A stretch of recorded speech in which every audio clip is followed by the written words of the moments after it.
உளுந்தில் நிறைய கால்சியம் சத்து இருக்குது, எலும்புக்கு நல்லா உறுதியை கொடுக்கும். இப்போ இந்த உளுந்தில் இனிப்பு புட்டு எப்படி செய்கிறதுன்னு இந்த வீடியோவில் பார்க்கலாம்.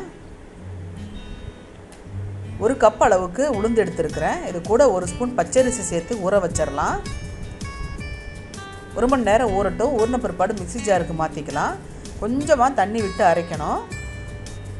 இது கூட சேர்க்குறதுக்கு வெல்லத்தை 3/4 கப் அளவுக்கு எடுத்து பொடி பண்ணி வச்சுருக்கிறேன். இப்போ உளுந்தை நல்லா இந்த அளவுக்கு அரைச்சி எடுத்துக்கிட்டு வெல்லத்தை கொஞ்சம் கொஞ்சமாக சேர்த்து அரைச்சிக்கலாம்.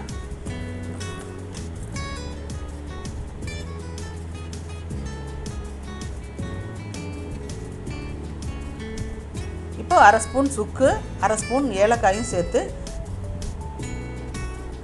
நம்ம எடுத்து வச்சுருக்கிற வெல்லத்தை சேர்த்து அரைச்சிக்கலாம். இப்போ இட்லி பானையில் தண்ணி கொதிச்சிட்ருக்கு. ஒரு தட்டு வச்சு கப்பில் நம்ம அரைச்சி வச்ச உளுந்தை இந்த மாதிரி ஊற்றி மேலே தேங்காய் பல்லுகளை போட்டு வச்சிட்டோம்னா போட்டு மூடி வச்சிடலாம். 10 நிமிஷம் நல்லா வேகட்டுங்க.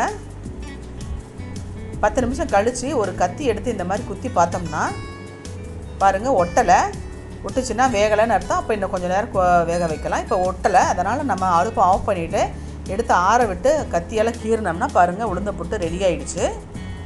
நல்ல டேஸ்ட்டாக இருக்கும், குழந்தைகளுக்கு ரொம்ப பிடிக்கும். இந்த வீடியோ உங்களுக்கு பிடிச்சிருந்தால் லைக் பண்ணுங்கள், ஷேர் பண்ணுங்கள், கமெண்ட் பண்ணுங்கள்.